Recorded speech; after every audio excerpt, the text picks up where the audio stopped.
ನನ್ನ ಹೆಸರು ಸರೋಜಾ. ನಾನು ನಿಮ್ಮೊಂದಿಗೆ ಹನುಮಾನ್ ಚಾಲಿಸ ದಿನ ಒಂದು 5 ನುಡಿನ ಓದಿ ಅದರ ಅರ್ಥ ಸಹಿತ ನಿಮ್ಮೊಂದಿಗೆ ಹಂಚ್ಕೋಬೇಕಂತ ಇದೊಂದು ಸಣ್ಣ ಪ್ರಯತ್ನ ಅಷ್ಟೇ. ನಂದು ಓದಿ ಹೇಳಬೇಕಂತ. ನಾನು 7-8 ವರ್ಷದಿಂದಲೂ ಹನುಮಾನ್ ಚಾಲಿಸ, ವಿಷ್ಣು ಸಹಸ್ರನಾಮ, ಲಲಿತ ಸಹಸ್ರನಾಮ, ದೇವಿ ಕವಚ ಇವೆಲ್ಲ ನಾನು ಓದ್ತಾ ಇರ್ತೀನಿ. ಆದರೆ ಈ ಸರಿ ಏನೋ ನನ್ನ ಹೊಸ ಪ್ರಯತ್ನ ಏನಂದ್ರೆ ನಿಮ್ಮೊಂದಿಗೆ ನಾನು ಓದಬೇಕು, ನಿಮ್ಮ ಜೊತೆ ನಾನು ಓದಬೇಕು ಅನ್ನೋದು ನನಗೊಂದು ಬಯಕೆ ಇತ್ತು. ಅದಕ್ಕೆ ಏನಾದರೂ ತಪ್ಪಾದಲ್ಲಿ ದಯವಿಟ್ಟು ಕ್ಷಮೆ ಇರಲಿ. ಮತ್ತು ಇದನ್ನು ಓದಬೇಕಾದ್ರೆ ನಾವು ಭಾವಿಸ್ತಾ ಹೇಳಬೇಕು, ಭಾವನೆಯೊಂದಿಗೆ ಹೇಳೋದ್ರಿಂದ ನಾನು ಇದರಲ್ಲಿ ಪಡ್ಕೊಂಡಿದ್ದೇ ಜಾಸ್ತಿ.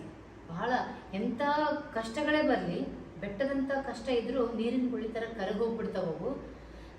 ನಾವು ಯಾವುದಕ್ಕೂ ಎದೆಗುಂದಬಾರ್ದು, ಆತನಲ್ಲಿ ನಾವು ಶರಣಾಗತಿ ಹೊಂದಿಬಿಡ್ಬೇಕು. ನಮ್ಮ ಮನಸ್ಸಿನ ಭಾವನೆಯಿಂದ ನಾವು ದೇವರನ್ನು ಸ್ಮರಣೆ ಮಾಡ್ತಾ ನಾವು ಹೇಳ್ತಾ ಹೋದರೆ ನೀವೇನೇ ಅಂದ್ಕೊಳ್ರಿ ಅದೆಲ್ಲ ಈಡೇರ್ತಾ ಹೋಗ್ತತಿ. ಇದು ನನ್ನ ಒಂದು 8 ವರ್ಷದ ನನ್ನ ಅನುಭವದ ಮಾತಿದು. ಇದನ್ನು ನಾನು ನಿಮ್ಮೊಂದಿಗೆ ಹಂಚ್ಕೋಬೇಕಂತ ಅನಿಸಿತ್ತು.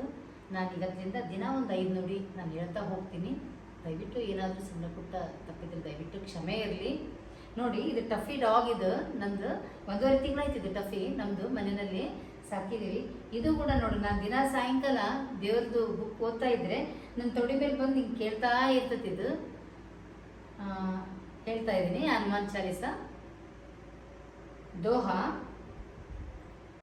ಶ್ರೀ ಗುರು ಚರಣ ಸರೋಜ ರಜೆ, ನಿಜ ಮನ ಮುಕುರ ಸುಧಾರಿ, ಭರನವೋ ರಘುवर विमल जसो, जोदायक फलचारी.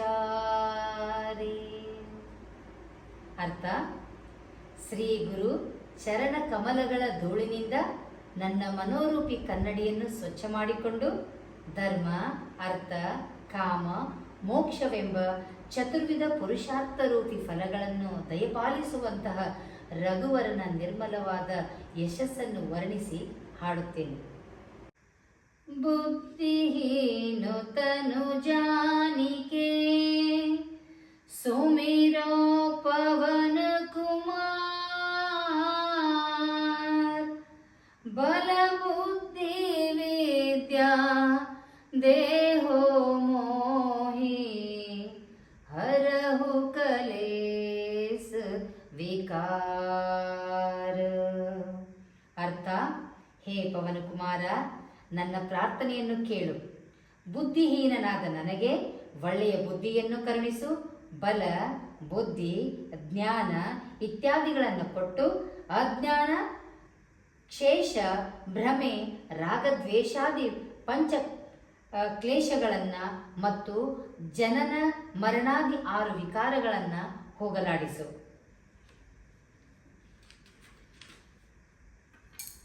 ಇನ್ನು ಚೌಪಾಯಿ. ಜೈ ಹನುಮಾನ ಜ್ಞಾನ ಗುಣ ಸಾಗರ, ಜೈ ಕಪೀಸತಿಹ ಲೋಕ ಉಜಾಗರ. ಇದರರ್ಥ: ಹೇ ಹನುಮಂತ, ನೀನು ಜ್ಞಾನ ಹಾಗೂ ಗುಣಗಳ ಸಾಗರ. ಎಲೆ ಕಪಿವರ, ನಿನ್ನ ತೇಜಸ್ಸಿನ ಪ್ರಕಾಶದಿಂದ 3 ಲೋಕಗಳು ಶೋಭಾಯಮಾನವಾಗಿವೆ. ನಿನಗೆ ಜಯವಾಗಲಿ.